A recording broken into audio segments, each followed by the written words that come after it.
Hello, Hello. Minh. Okay. Uh, okay, one moment. Okay. Right, how are you today? Okay. You're okay. So do you have class this morning? Did you have class this Mhm. morning? Yes, of course. Oh, so you went to school this morning also. Yeah, every week I learn so to school all the week except Sunday. Okay, so you go to school every week, like all day except for Um, Sunday. yes. Okay, you go to school all day except for Sunday. Okay, wow, that's a little bit I don't know how to say because like I feel that how should I say it? I mean that um you're still very young. You still need time to relax and have fun, but now all you do is just study all the week. Yeah. I think it's common for Asian student. It's common for Asian students. I mean, yeah, I have been in that situation too, where I study all the week. I studied for all week and I only had little time to play and relax. Okay, so have you Mm. ever heard of Nguyễn Khuyến? Like Nguyễn Khuyến High School? No. No. Okay, so it is Mm. a very like popular school in the South because it is not a normal high school. So you know that in normal high schools, you go to school in the morning and then you go back home in like at noon, right? At noon. Sáng đi Mm. học là trưa về rồi. In Yeah. in Nguyễn Khuyến High School, it does not work like that. You stay inside the school for all week. Okay, you can only leave the Uh, school when it's Sunday. Okay. And the studying schedule is very harsh too. It's very like difficult.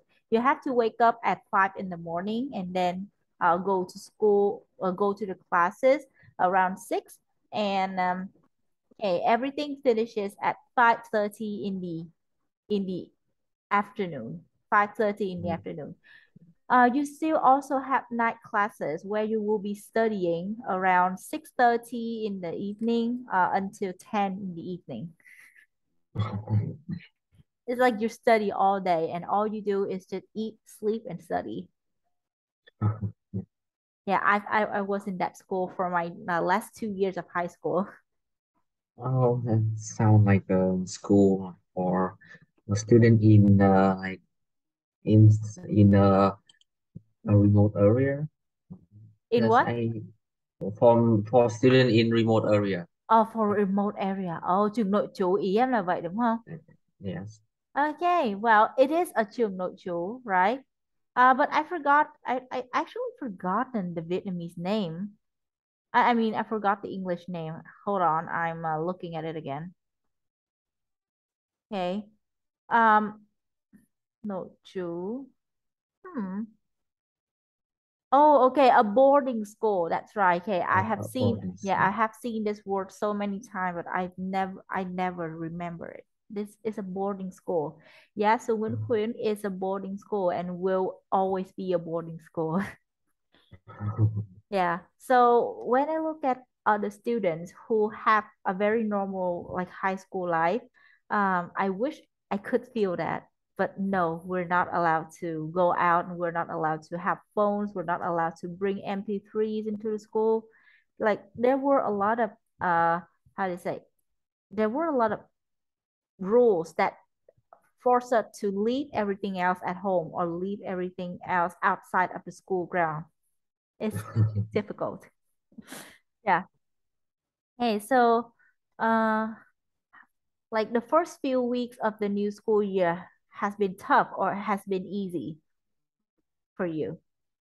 The first few weeks of the new school year has been tough or easy for you? Hmm, I don't know. It might be easy. Might be Maybe easy. easy. Yeah. Okay. But not as long, not long as until uh I went to the 12th grade. It will Okay. be a hard year. Yeah, that's right. A much harder year with top rate. Okay. So, would you like me to fix your writing task too today, or it's not No, done yet? I don't have any task to writing yet. Mm. I'm just practice my task one first. Okay, you just practice one first. Okay, so what happened with the task one that I already helped you correct? Nothing. Uh I just story, and Mm-hmm. so whenever I want to Yeah, to yeah, please do, please do. Okay, please do. Right. Okay, now I want you to look at the lessons here.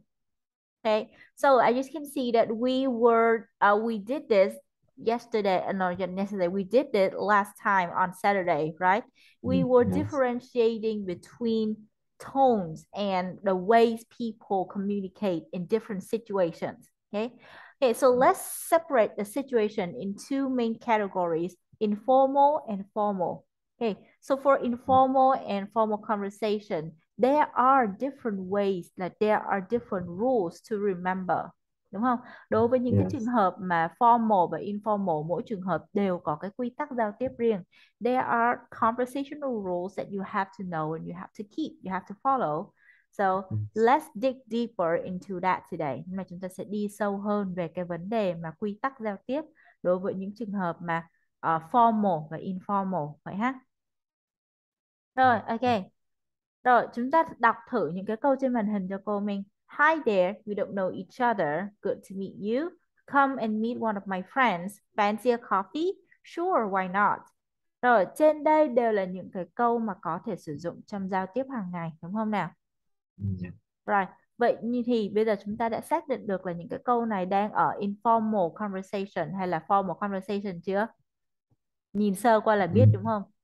yes. Ok, nhìn sơ qua là biết. Rồi nhìn sơ qua là biết là tất cả những cái này đều đang là ở informal conversation. Vậy thì chúng ta có cách nào để chuyển những cái câu này từ informal sang formal không? Rồi, hãy thử với câu đầu tiên cho cô. Right, hi there.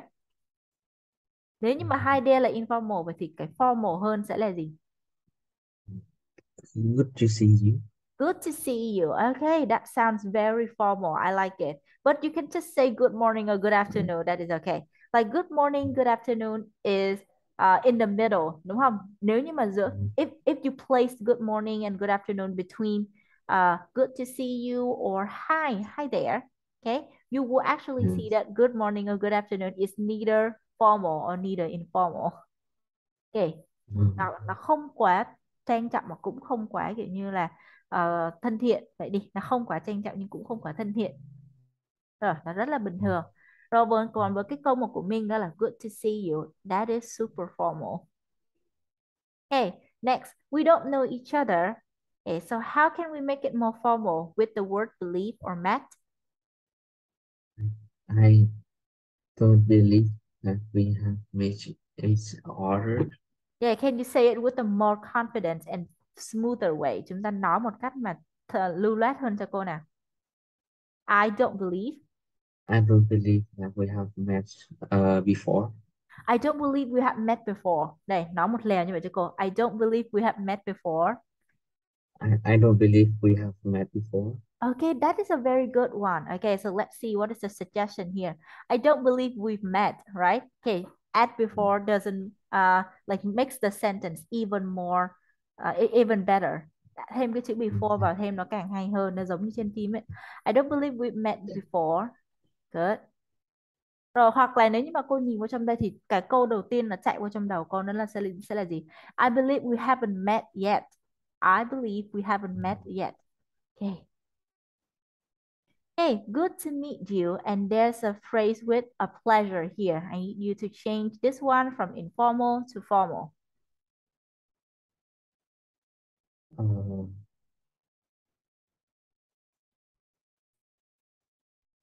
hmm, Hmm.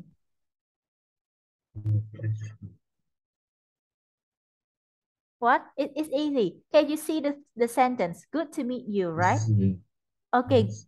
good to meet you. How can you make it more formal with a pleasure?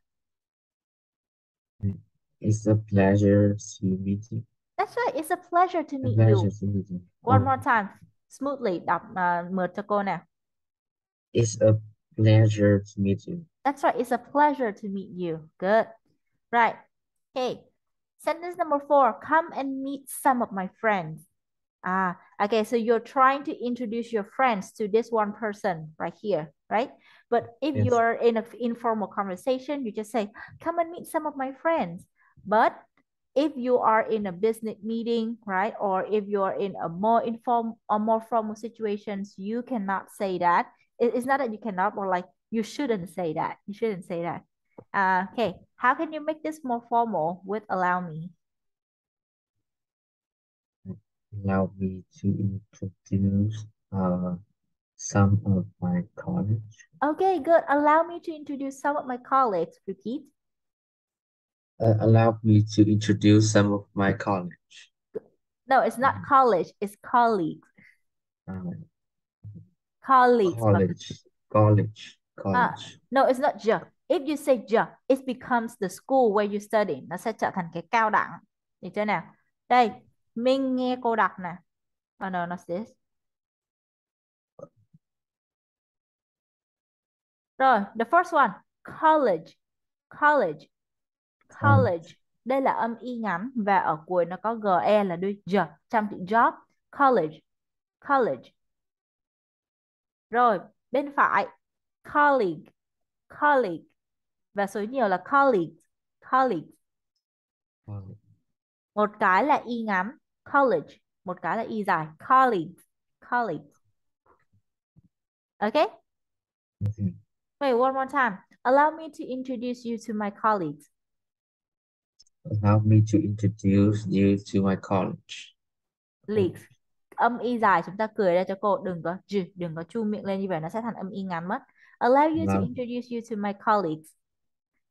allow me to introduce you to my college. No, not the, đừng có thêm cái đuôi the đằng sau nha, đuôi the hoặc là đuôi g College. cho đúng College. rồi. Ok, good, đúng rồi. Right, next. Fancy a coffee. Fancy a coffee này là một lời mời uống cà phê cực kỳ rất là informal. Rồi, vậy thì chúng ta có biết cái chữ fetch này không nhỉ? No. No. Okay. Okay, so you don't own a dog, right? You don't own a dog, so it's very Yeah. difficult for me to describe this. But you know the game where you throw a stick, okay? You play it with your dog. You throw a stick and you tell that dog to go fetch it, go fetch it. And that dog will run to where the stick is and bring it back to you. So the action of running to a place, bring back something is called fetch. Okay, so Um, in this situation, the person is inviting you for coffee, is inviting you to a coffee. Okay, so that person will mhm. personally come to the place that sells coffee and bring back coffee to you. Okay, so Um, go get something and bring it back. That is fetch. Được chưa? Vậy thì ở đây chỉ là đi mua mang về thôi, đúng không? Mua mang về đó là fetch. Được chưa nào? Vậy thì mhm. ở đây người ta hỏi là fancy a coffee, very informal, là muốn uống cà phê không? Đó, một lời mời cực kỳ là thân thiện. Còn bây giờ chúng ta có một cái đẳng cấp cao hơn, đó là informal situation. How can you make it more formal? With could, fetch, and at all. Cái này là hơi khó nên cô cho đáp án luôn nhé. Này hơi khó hình dung tại vì với từ fetch là từ mới. Could I fetch you a coffee at all? Can you say it? Could I fetch you a coffee at all? Could I fetch you a coffee at all? Okay, so in real life, you don't really need the phrase at all here. You just need to say, could I fetch you a coffee? Okay, that is already good. Because this sentence is begins with the structure of could I. Cái câu này nó đang bắt đầu bằng cái could I, đúng không? So that is already formal enough. Okay, in English, beginning with could I as an invitation or as an offer is already formal enough. Rồi, okay, sure, why not? So if I ask you, fancy a coffee? And then you think, sure, why not? It means you agree or disagree. You Agree. Oh no, it's not agree or disagree. You accept or refuse my offer. Accept. That's right. I give you an offer that I will fetch you a coffee, and then you say, sure, why not? It means that you accept my offer. Okay. So this way of saying is very informal, should only use between friends. Okay. But if I Mm, am someone who is in higher position than you should say something more formal to show respect. And that is, kind what kind of coffee you want to it's very kind of you to offer. Have you ever seen the structure at all? It's very kind of you. uh, I have seen that very kind of view, but of the offer.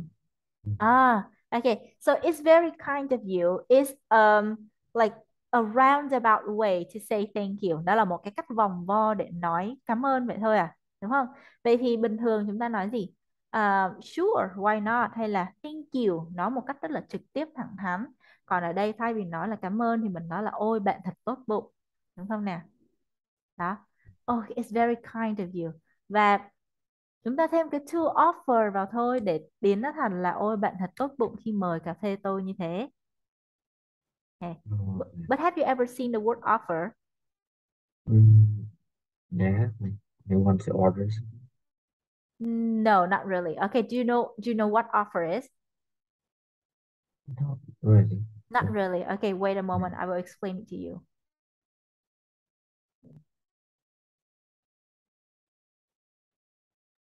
Okay, I was changing my position, so I have to turn off the camera. So for the word offer, okay, so imagine that you're looking for a job, Ming.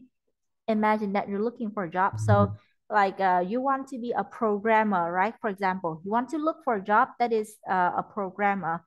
And in my company, I know that we're missing one programmer. It means that I need to hire one more programmer. Mhm. Okay. So I know that you need this job. I come to you and I say, hey, do you want to see my offer? Do you want to know about my offer? I offer you the position of programmer in my company. Mm, Okay, so offer okay. is something that you have. You show it to the others, and the others take it from you. Okay. Mhm. Okay. That is a very big meaning. But in this situation, for job only, is that lời mời làm việc, đúng không nè? Lời mời, lời đề nghị. Hey, I have a job. You need that job, and I give you an offer. Hey, do you want to come work at my place? We need a programmer. I can send you an offer, and if you accept it, please tell me. Understood? Yes, yes. Right, so in this situation, the offer is that I will fetch you a coffee. Yeah, I will treat you to some coffee. That is an offer. Okay, right. Hey, do you understood everything? Yes. Ok, rồi đáng lẽ khi mà chúng ta làm cái bài này là chúng ta sẽ phải nghe cái đoạn hội thoại rồi sau đó là ờ, chỉnh từ cái gì? Chỉnh từ cái informal thành cái formal theo cái đoạn hội thoại cơ, nhưng mà cô không muốn như vậy, cô muốn là chúng ta tự suy nghĩ ra và như vậy thì chúng ta có thể sẽ học được nhiều hơn, tự học được nhiều hơn. Rồi nhắc lại cho cô, từ fetch có nghĩa là gì? That's great. Uh, take something and bring it back. That's right, take something and bring it back. Good job. Rồi, and then offer. You have something, you give it to everyone else. Yes. Oh, Okay, like it's not really that you give it as an action. Like you suggest that you ask yeah. everyone, hey, anyone want to take it? You suggest everyone to take it. Đúng không? Tại vì Yes. nếu như mà chúng ta gọi sao ta là cho đi luôn ấy, cho đi luôn thì nó sẽ giống như là cái chữ mà dâng lên thì nó sẽ là cái nghĩa khác của offer.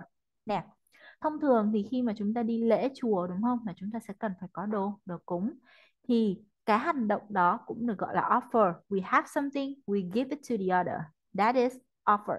Vậy thì trong trường hợp mà chúng ta đi lễ chùa, đương nhiên chúng ta sẽ phải mua đồ cúng rồi sau đó là dâng lên. Vậy thì đó là cái hành động offer. Oh, Ok, không đơn giản là gift nha, gift thì nó khác. Gift là chỉ đưa ra để cho người ta nhận lấy thôi. Và còn cái offer này thì nó xuất phát từ cái tấm lòng của mình là mình muốn mời người ta, mình muốn đề nghị người ta thì mới có chữ offer. Còn gift đơn giản là cô đang có cái cây bút, cô đưa cho Minh cầm, thế thôi thì nó cũng là gift. Nhưng nếu như cô đang có cây bút, cô đưa cho Minh cầm thì nó lại không phải là offer, hiểu chưa? Okay, that's the big difference. Right, okay, not this one. Right, use a formal language. Okay, phrasal verbs tend to be used in more informal situations. We tend to avoid them in written English, though they're not incorrect. Okay, please read this because this is very important for your writing, especially in task 2. Okay, use of formal language. So in general, IELTS prefer formal language, right? Okay, but how do we use formal language exactly? By staying away from phrasal verbs. Okay, so for example, you have the word go away. Go away là đi ra xa, đi ra chỗ khác, đúng không nhỉ? Hay hoặc là đi Yes, xa. Đúng rồi, thì chúng ta sẽ có một cái động từ nó cũng mô tả cái việc đi xa đó. That is the part. Okay, so when you speak, when you like read the two words aloud, go away and depart, you also feel that the word depart is more formal than go away. And that is recommended to be used in writing. Right. So when you're writing, try to stay away from phrasal verbs. They're not incorrect or anything. It's just that if you want to be formal, stick with regular verbs. Stick with action verbs, not phrasal verbs. Okay. Right. Listening strategy. As you listen, focus on features that tell you what type of text you're hearing. Oh, this is this is important. When you're doing IELTS listening, most of the time you're going to listen to these types of listening. Chúng ta sẽ có một số cái dạng sau. Thứ nhất, đó là monologue, là bài độc thoại, được chưa? Mà bài độc thoại thì nó chia thành cái gì? Đó là bài sharing hay là bài lecture, là bài chia sẻ hay là bài giảng, đó là monologue. Thứ hai, đó là conversation, đúng không? Conversation thì đương nhiên là sẽ phải có hai người, đúng không? Hai người, một người nói và người nói A và người nói B, hai người cứ trao đổi qua lại. Thứ ba, đó là instruction, đó là bài hướng dẫn.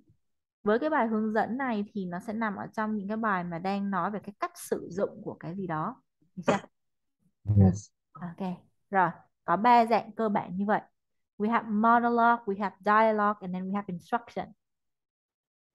Ok, rồi, vậy thì những cái loại bài nghe đó thì nó có những cái loại bài nghe trong IELTS thì nó có như nó có những cái loại phân nhỏ hơn như đây không? Ví dụ như là news, interview, advertisement, notice, story, review, joke. Không, hầu như là sẽ không có những cái này. Hầu như sẽ không có những cái này. IELTS nó sẽ không có đề cập đến những cái này nhiều, nhưng mà chúng ta cũng nên tập nghe, được chưa? Cái advertisement sẽ là một cái mà có khả năng xuất hiện. Advertisement nó giống như là instruction này, khá là giống, bởi vì nó đều nói về cái gì? Đều nói về cách hoạt động của một sự vật, sự việc, hay là ở cái chức năng của nó, đúng không? Advertisement, nhiệm vụ của advertisement là gì? Là quảng cáo, là giới thiệu cho người nghe biết cái này là cái gì. Thì cái bài instruction nó cũng tương tự như vậy, nó cũng sẽ nói về chức năng, các cái cấu tạo của một cái sự vật, sự việc và cách sử dụng đó. Rồi, ok, vậy thì đối với mỗi loại bài nghe nhất định thì chúng ta sẽ có một cái gì? Một cái register khác nhau. Cái register là cái cách nói formal hay là informal đó. Đối với mỗi loại bài nghe nhất định thì chúng ta sẽ nhận diện được là cái bài nghe đó đang sử dụng cái register formal hay là informal. Ví dụ như là news thì sẽ là formal hay informal? Formal. Of course it is formal. Interview, that is Formal. formal. Okay, so advertisement. It depends, right? Nó tùy, Yes. it depends. Because like for some products, that product is aimed to younger audiences, so they need to use informal language, right? But if that product is aimed for specific type of people who who's already working or who works in a very serious environment, the advertisement has to be a little bit formal, a little bit, just a little bit. Okay. Notice story review joke. If you look at this, you already know the register, right? Nhìn vô cái này thôi Yes. là chúng ta cũng biết được cái phong cách nói chuyện của nó là gì rồi. Rồi, ok. Vậy thì túm lại là khi nghe hãy xác định xem là cái bài mình sắp nghe nó thuộc vào thể loại gì. Đọc đề xem nó có nói không. Nếu như mà không nói thì hãy thử hình dung coi từ những cái câu đầu tiên đây là gì. Đó. Nè, trong IELTS nó sẽ có viết lên trên đề đây là bài nghe gì, hoặc là nó sẽ nói trong cái đoạn giới thiệu bài nghe ngay đầu ấy, đây là bài nghe như thế nào, đúng chưa? Nó thường sẽ nói là listen to the conversation hay là listen to a lecture. Đó, thì chúng ta sẽ đoán được cái nội dung, cái hình thức của cái bài nghe này là gì, và sau đó chúng ta dựa vào đấy mà à, nắm bắt được cái thể loại ngôn ngữ. Rồi, ok. Listen and match each dialogue from number 1 to number 6 with the text type from A to F. Oh, okay. Right, so you have from A to F are different types of text. Chúng ta có từ A đến F là các cái thể loại văn bản, hiểu chưa? Rồi, Yes. các cái thể loại văn bản, hoặc là chúng ta dịch ở đây hiểu như là các cái thể loại tình huống khác nhau. Okay. You have something? No. Ok. Rồi có các cái thể loại tình huống khác nhau. Bây giờ chúng ta nghe các đoạn hội thoại từ 1 đến 6 và cho cô biết là mỗi một đoạn nó đang nằm ở trong tình huống nào. Ok, are you good? Do you understand everything? Yes, yes. Okay, now let's start. Lesson 3C. Exercise 4. Okay, you got that right. Chúng ta nghe được âm thanh mà đúng không? Yes. Okay, continue. 1. Mrs. Simons, allow me to introduce you to my colleague John Turner. Good evening, Mr. Turner. I've heard so much about you. Likewise, Mrs. Simons. It's a pleasure to finally meet you. We are very much hoping that you will be able to work with us on this. 2. Guess what? Jem and I have just booked flights to Mexico. Really? Sounds great. Lucky you. 3. Would passengers for flight BA6Y3 please make their way to gate number 47? Gate number 47, please. 4. Excuse me, could you help me please? I'm trying to find Leicester Square. It's okay, you're quite near. Just walk along this street and turn right. 5. The government has issued a statement regarding travel to Africa in the near future. All those intending to visit there are advised to check with the Foreign Office as to whether their chosen destination is affected by the virus. 6. Tired of queuing in busy airports? Tired of waiting to check in? Tired of searching for a seat in the departure lounge? Then you need Fast Track. Become a member of Fast Track and airline travel will fast become a pleasure, not a chore. Okay, so for the first time, you got all the answers or just some of it? I think all the answers. Okay, you got all the answers that quick? Yeah, okay. So now let's listen for each for each dialogue separately and tell me the answer then. Okay. Bây giờ chúng ta nghe từng cái một và cho cô biết đáp án nhé. Lesson 3C. Exercise 4. 1. Mrs. Simons, allow me to introduce you to my colleague John Turner. Good evening, Mr. Turner. I've heard so much about you. Likewise, Mrs. Simons. It's a pleasure to finally meet you. We are very much hoping that you will be able to work with us on this. Okay. Number 1 is? Is F. Number 1 is F. So it is a professional conversation between colleagues. Okay, good. Okay, so here they say professional conversation. Đây là một cái cuộc hội thoại nói về việc làm giữa những đồng nghiệp đúng không? Hoặc thể chúng ta có thể nói là professional là chuyên môn hoặc là mang tính chuyên nghiệp. Được chưa? Mà đã chuyên nghiệp rồi thì không thể nào mà thân thiện suồng sẻ là informal được. Okay, continue. 2. Guess what? Jem and I have just booked flights to Mexico. Really? Sounds great. Lucky you. Okay, that is. Two. And it's B. It's B. Okay, that is B. Two is B. Good job. Okay, I agree with you correctly. Okay, number 3. 3. Would passengers for flight BA6Y3 please make their way to gate number 47? Gate number 47, please. Okay, and that was? This was D. Okay, it's D. 3 was D, and that is an announcement. Good. 4.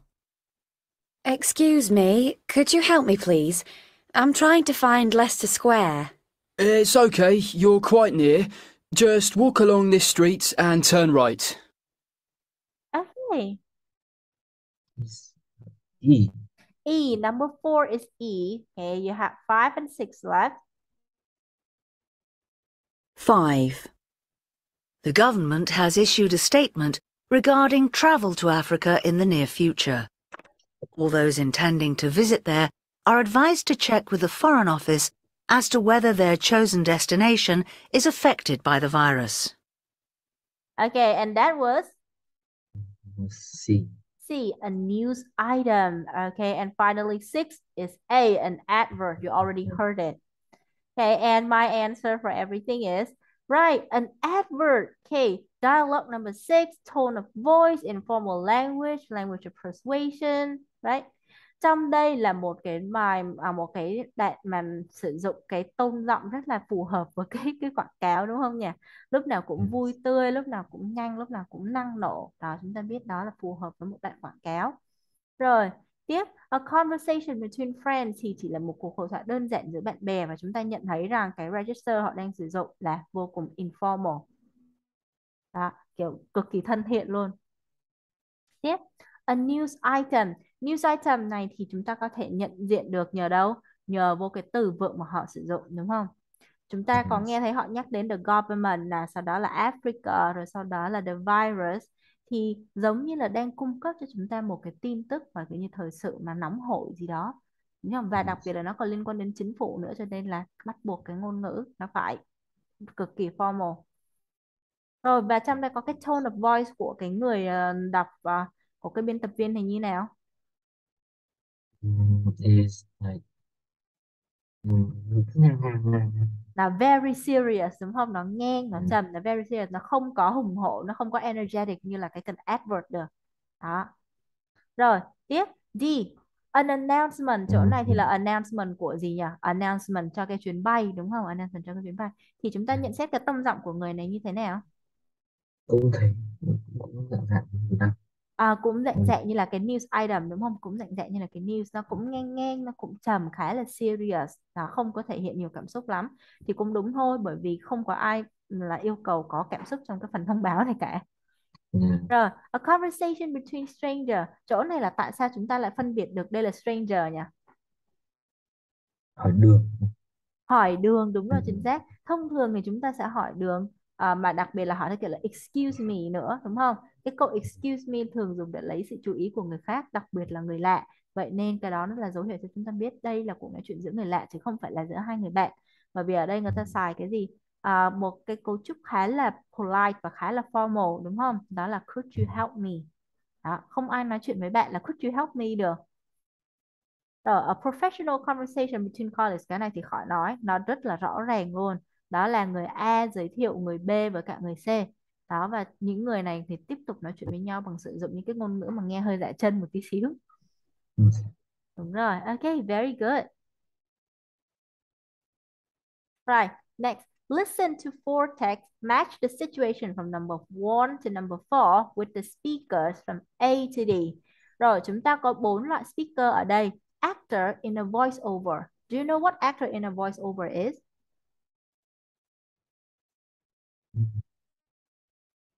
Giống như là người biên tập cái gì người nói thu âm. Người lồng tiếng, đúng không? Đúng rồi, chúng ta biết là các cái nhân vật trong bộ phim Doraemon mà kiểu như là được chuyển thể thành tiếng Việt đó, nó có cái phiên bản lồng tiếng Việt á, thì đâu thể nào mà cái máy móc mà nó làm được cái chuyện đấy, phải là giọng của người thật. Vậy thì cả việc đó người ta gọi là voice over. đó là lồng tiếng, nói đè lên. Được chưa? Rồi hoặc là chúng ta lướt TikTok hàng ngày thì chúng ta ban đầu là chúng ta chỉ thấy những cái video, cái hình ảnh thôi. Vậy thì còn giọng nói ở đâu ra? Có phải là lúc đó là người ta nói cùng lúc với lúc mà người ta quay phim không? Không. Người ta quay phim về, sau đó là người ta lấy một cái file âm thanh, file ghi âm, người ta đè lên cái file ghi hình. Thì đó gọi là voice over. Được chưa? Làm vậy để thuyết minh cho cái hành động mà đang xảy ra trong cái video đó. Rồi, media presenter. Media presenter này là theo kiểu như nào đây? TikTok này. Đúng là No, media presenter thì cái này chúng ta nói là biên tập viên thì nó sẽ đúng hơn nè. Tức là media là đại diện cho truyền thông đúng không? Và presenter sẽ là kiểu mà người đứng ra người ta trình bày. Đó. Rồi, lần tiếp theo chúng ta có gì? Friends, ok, rất là dễ. Cái speaker friends này thì rất dễ. Còn airport employee là nhân viên ở sân bay. Đó, nhân viên ở sân bay thì đương nhiên chúng ta có thể tưởng tượng được là họ sẽ làm những cái nhiệm vụ thông báo là gì? Thông báo chuyến bay, thông báo cổng chờ đúng không? Thông báo cổng đến hay là thông báo gọi là thất lạc cái gì đó. yes. Rồi, chúng ta nghe và nối giúp cô nhé. Lesson 3C. Exercises 5 and 6. 1. Hey, Anna. How was your trip to Hong Kong? Great, thanks, Steve. What's Hong Kong like? Gosh, it's amazing. I had a wonderful time. It's ultra-modern in so many ways, but the culture is so different. It's easy to make a mistake. Like what? Well, tell me what's wrong with this. I was at lunch with my colleague and a group of people, and someone came over to be introduced. So I put my chopsticks into my rice bowl and turned around to speak to them. What, you shouldn't turn round at the dinner table?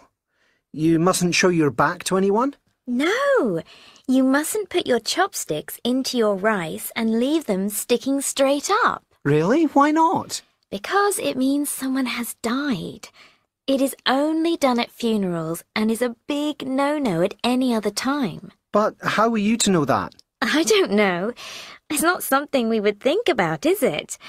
Well, everybody at the table gasped. I looked up and they were either frowning or pursing their lips at me. I blushed and fidgeted. I had no idea what I'd done wrong until my colleague took my chopsticks out of my rice and put them next to my bowl. Oh dear. It seems like such a little thing. I know. I wish someone had told me. 2. Queue this side, please. Take a large tray and put all your personal items in it. Sir, please remove your shoes and belt if you're wearing one, and place them in the tray. Put your watch, phone, the contents of your pockets, and liquids under 100 millilitres in a bag in a separate tray. Thank you. Excuse me, where do I put my laptop? Take it out of its case and put it in this tray here. Okay. Please wait to be called through the archway. Step forward, please. Oh dear. Stand over to one side, sir. Raise your arms. Empty your pockets, sir. I have some change here. Sorry. You should have put anything from your pockets into the small tray. Pass through the archway again, please. Okay. Fine. Collect your belongings from over there, sir. 3. Secret Hideaway offer holidays with a difference. Peace and quiet in an unspoiled location off the beaten track. Swim in the crystal clear waters of a warm sea. Recline by a beautiful pool in lush tropical gardens. Hike up a stunning mountain trail with panoramic views of the surrounding countryside. Take a boat out and tour hidden coves or snorkel through underwater caves. Be as active or as lazy as you want. Just you and nature and a little bit of luxury. Choose online from our selection of holiday destinations and go where the crowds aren't. Book your secret hideaway now. Special prices until the end of the month. Don't miss out. You know it's just the holiday you're looking for and haven't found yet, because it's secret. Shh. 4. One of the many delights of the street markets here is the sheer abundance of the different herbs and spices on offer. Just look here at the piles of turmeric, cumin, paprika and garlic. Wonderful. Also wonderful are all the snacks that you can buy, freshly cooked right here on the spot. They say the best food you can eat here in Morocco is on the street in the markets, not in the hotels or cafes. I'm going to try some of this local crusty bread called khubz with a rich fava bean soup flavoured with as much garlic as possible. You don't have to use cutlery, you can eat it with your fingers, dipping the bread into the soup. Oh my, it's delicious. You must come here and try it for yourself. Right. Is it easy? Yeah. Oh, you think it's easy? Wow, I got confused a few times, but like I think I got it at the end, towards the end. Kiểu như ban đầu thì cô hơi phân vân chút xíu nhưng mà đến phút cuối thì cô đã ok hơn. Yeah. Okay. So tell me. Okay, let's listen again. Bây giờ cô sẽ nghe khoảng một vài giây đầu thôi để chúng ta nhớ ra nội dung của cái đoạn đó là gì, rồi sau đó cho cô biết là Lesson 3. người nói đứng sau cái đoạn đó là ai ha. Culture is so different. It's easy to make a mistake. Rồi, đoạn đầu tiên là sẽ là của ai nhỉ? C. Ok, C là của Friends, nhưng nội dung đó là gì? Ờ, cái chuyến đi chơi của ai đó. Ok, chuyến đi chơi thì đương nhiên là cái kiểu hội thoại nó sẽ như thế nào? Là one to Informal, informal conversation. informal conversation. Very good. Ok, informal conversation. That is right, đúng không? Nếu mà đã nói chuyện với giữa bạn bè thì chắc chắn nó sẽ là informal conversation. Good. Because it means up and Yeah. Take a large tree and put... I know. I wish someone had told me. Rồi, nghe đến câu số 2, nghe vài giây đầu thôi. 2. Cue this side, please. Take a large tree and put all your personal items in it. Okay, so who was the speaker? An airport employee. Okay, it was an airport employee. So what type of conversation was that? It's a dialogue between strangers. A dialogue between stranger. Okay, right. Good job. A dialogue between stranger. Good. Because the airport employee was talking to a customer, right? Was talking to a customer, to a passenger. Okay. Người này đang nói chuyện với passenger và đương nhiên là đây là không có sự quen biết gì với nhau cả. Rồi, continue. You still remember? You have a radio advert and TV travel show. So who were the speaker behind these two? I think an actor in a voiceover is one who behind the radio advert. Ooh, the actor in a voiceover is behind the radio advert. Good. And finally, the media presenter is behind the TV travel show. Rồi, cái câu A và câu B này là cái mà cô phân vân nhiều nhất nè. Ban đầu là actor in the voice over thì cô nghe thấy rất rõ là cái cô đấy cô giới thiệu về rất là nhiều cái danh lam thắng cảnh, đúng không? Thì cô lại đang tưởng là làm cho TV travel show. Nhưng khi đến cái khúc cuối mà cô nghe được cái cách mà người ta mà media presenter này nói nè, thì cô mới biết đây mới thực sự là cái TV travel show. Bởi vì chúng ta nghe được những cái tiếng động ở phía sau, biết rằng cái người này đang thực chất ở ngay cái địa điểm đấy và đi review đồ ăn đó, đúng không? Vậy thì chỉ còn lại có cái radio thôi. Radio thì chúng ta sẽ không có nhìn thấy cái gì cả, người nói sẽ không có trực tiếp đi đâu cả mà chỉ ngồi sau cái buồng thu âm thôi. Vậy nên chắc chắn đây sẽ là đáp án của mình. Okay, so let's see. 3, 4, 1 and 2. Oh God, congratulations. Okay, you did a very good job. Chúng ta nghe và đoán cái kiểu như là you can listen and guess the context very well, and that is a compliment. Good job. Okay, we still have something left to do, and we will do it in the lesson tomorrow. Is that okay? Okay. All right. Okay, see you next time. You did a very good job today. Mm. Bye.